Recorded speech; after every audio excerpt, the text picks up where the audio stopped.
Est-ce qu'un cadenas a été créé pour dégager une horrible odeur lorsqu'on essaye de le couper?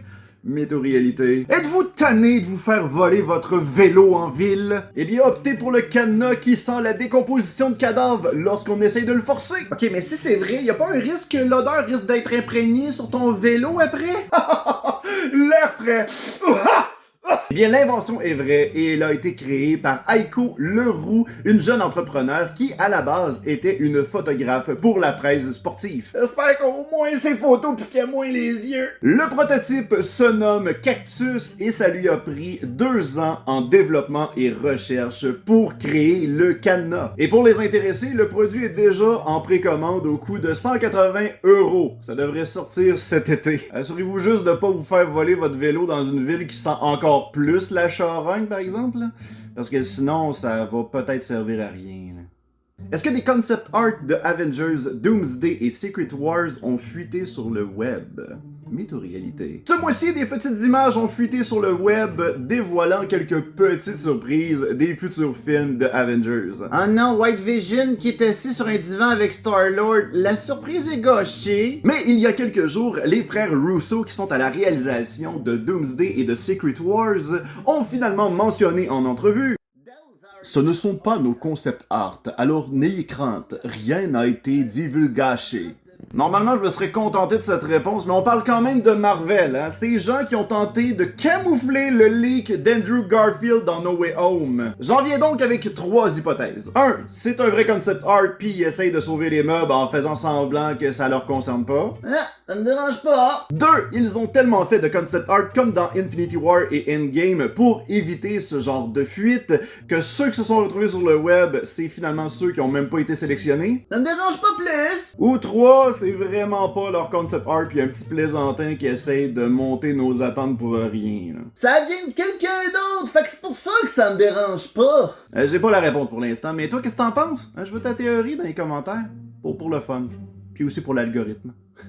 Est-ce que certains skins que vous recevez dans Marvel Rival sont des pay to lose? Mythe ou réalité? Ça se dit donc bien mal, ça. Marvel Rival? J'ai déjà entendu parler du concept de pay to win, mais y a-tu vraiment du monde qui vont payer pour perdre? C'est la grosse controverse qu'il y a présentement sur le costume incognito du personnage Jeff the Shark. Selon certains joueurs, le costume offrirait quelques pixels à la hitbox du personnage. Attends, on parle bien du jeu qui est très permissif dans la visée? Ouais, c'est exactement le jeu où tu vises 2 pouces à côté de l'ennemi, puis pouf, tu le pognes pareil. Ah, pis y'avait pas aussi la visée automatique qui s'activait pour les joueurs qui jouaient sur console? Ah ouais, c'est vrai. Bon. Pourquoi tu chiales que le jeu est injuste d'abord? La majorité des personnages sont brisés, c'est pas tes petits pixels de poil qui vont augmenter tes chances de perdre. NetEase Studio n'a pas répondu à la fameuse rumeur, mais si j'étais à leur place, je répondrais: au moins on n'est pas Overwatch 2, ok? Non mais ça se peut-tu? Ça chiale sur un jeu qui leur offre presque tout, puis ça continue de chialer. Qu'est-ce que c'est ça? Est-ce que MrBeast a lancé une application casino dont Andrew Tate et The Rock ont endossé le tout? Mytho-réalité. On parle ici d'une application qui est sortie en mai 2024 et dont plusieurs ont vu la publicité sur Instagram. On y voyait The Rock puis Andrew Tate parler en bien de cette application. Petit conseil, s'il y a bien une personne que tu dois pas faire confiance, c'est bien Andrew Tate. C'est totalement une arnaque. Comme celle de Brad Pitt qui t'appelle pour te demander de payer ses frais médicaux. Là. Non, madame, Brad Pitt connaît pas votre numéro de téléphone. C'est pas un prince nigérien non plus. Pis Norman Brathwaite était pas blessé. Il a pas donné son astuce de crypto-monnaie. Tout le monde en parle en disant « Oups, monsieur échappé, est-ce que quelqu'un peut l'enlever du montage? » Non! Pis si tu regardes cette vidéo en disant « Oh, pauvre petit Pitt, il louche, on m'a lui donné mon cash. » J'ai un Patreon. Peut donner. Non, mais tu sais, je suis un créateur de contenu pareil. Hein. Faut bien que je gagne ma vie avec quelques donations, tu sais. Est-ce qu'Adolf Hitler avait des problèmes digestifs, ce qui le faisait souvent péter? Mytho-réalité. En passant, capotez pas, c'est pédagogique. Ça paraît pas, mais promis, ça l'est.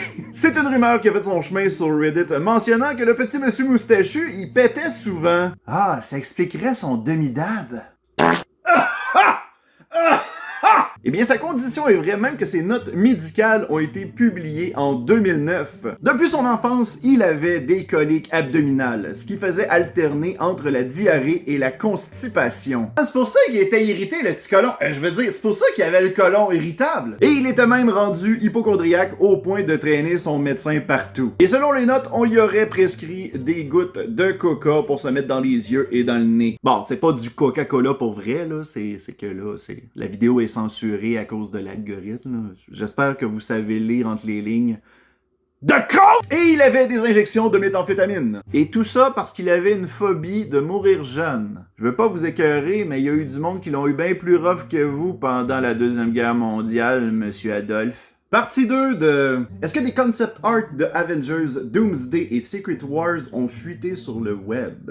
Mythe ou réalité? Ah, ces fameux leaks qu'on pensait ce que c'était, mais que finalement c'était pas ce que c'était supposé être. En tout cas. Marvel a publié un live sur YouTube dévoilant le casting d'Avengers Doomsday en montrant le nom de tous les acteurs sur le derrière de leur chaise. C'est cool sur papier, mais faire un live de 5 heures avec ça, sérieux? Ah! Ça, c'est Chris Hemsworth. C'est tard, ça. Ouais, ça va être cool. Ouais, c'est pas drôle. C'est cool. C'était tellement long que quand ils ont commencé à annoncer les acteurs des X-Men, j'étais déjà en train de fonder une famille. Donc les frères Russo ne mentaient pas lorsqu'ils disaient que les concept art qui ont été leakés, ça provenait pas d'eux autres. Et ma théorie personnelle serait que Doomsday cacherait un arc narratif supplémentaire. Celui de Avengers versus X-Men, ce qui serait très ambitieux au cinéma. Mais pas de Hugh Jackman ni de Ryan Reynolds dans le film? Ah, c'est sûr que le casting est pas complètement dévoilé, là. Est-ce que l'astronaute Sunita Williams a perdu ses cheveux gris en allant dans l'espace? Mythe ou réalité? C'est une rumeur qui a éclaté sur YouTube, Facebook, TikTok, un peu partout, mentionnant que l'astronaute qui est resté coincé dans l'espace pendant 9 mois à cause d'un malfonctionnement de capsule. Dans les vidéos qu'elle a filmées dans l'espace, on peut la voir avec une repousse grise dans ses cheveux. Alors que dans les photos qui sont utilisées pour annoncer son retour sur Terre, elle a une teinture brune foncée totalement parfaite et du bronzage? Coudon, y a-tu un spa dans cette station spatiale-là? Certains ont commencé à spéculer que ce serait la preuve que tout cela serait une mascarade et que Madame Williams n'aurait jamais été dans l'espace. Oh ouais, tu reviens de l'espace sans gravité, pas de barbier, pas de douche, pis tu nous reviens sur Terre, pimpante de santé? Le matin, quand j'ai pas pris mon café, je ressemble à Gollum! Après aussi! Sauf que la photo qui a été utilisée pour annoncer l'arrivée de Madame Williams n'a pas été prise le jour même de son arrivée, mais avant qu'elle aille à la station spatiale. La photo a été prise le 5 juin 2024 par le photographe Miguel J. Rodriguez Carrillo. Fait que non, Sunita Williams n'a pas perdu ses cheveux gris dans l'espace. Parce que si oui, je veux savoir c'est quoi sa sorte de shampoing. Pantene Povni? Alien Shoulder? Est-ce que Blanche-Neige est la mère de Lord Farquaad? Mythe ou réalité?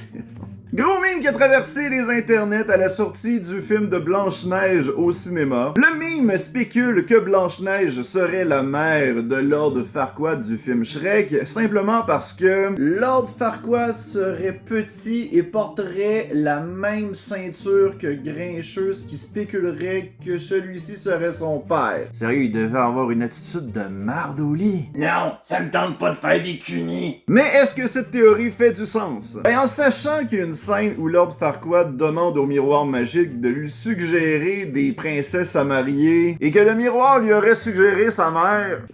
Inceste! Inceste, maudit tout! Et anyway, le film Shrek, c'est pas sexuel du tout. Eh, touche pas, c'est ma queue ça! C'est ma queue à moi, c'est ma queue! Perso! Oh! J'ai rien dit! Si vous me cherchez, je suis parti me rincer les yeux avec de l'eau de Javel.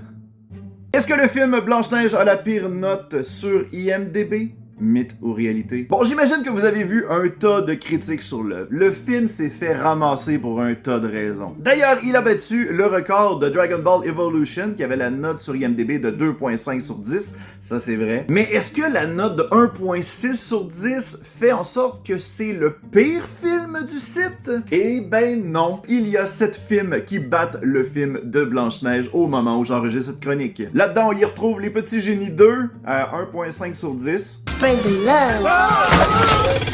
I love you, man! Le film d'animation Food Fight qui est sorti en 2012 avec la note de 1.3 sur 10. I still got it. Et finalement, le film Smolensk, qui a la généreuse note de 1.2 sur 10 sur IMDb. C'est lui le pire film sur le site. Fait que non, Blanche-Neige n'est pas le pire film noté sur IMDb. Mais en sachant que le site se base sur des critiques des internautes, c'est peut-être une question de temps aussi. À suivre.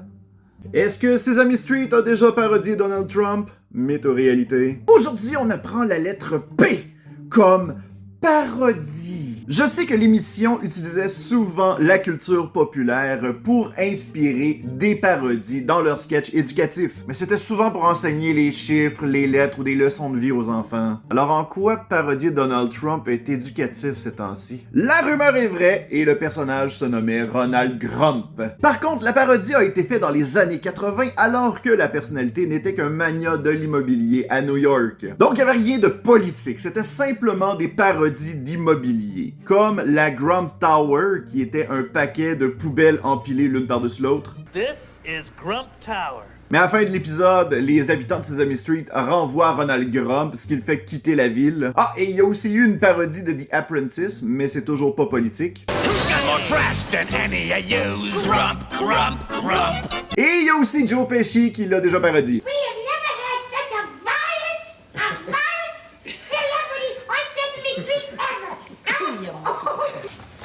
Donc oui, Donald Trump a été parodié par Sesame Street, mais c'était rien de méchant. On faisait juste y sacrer des volets.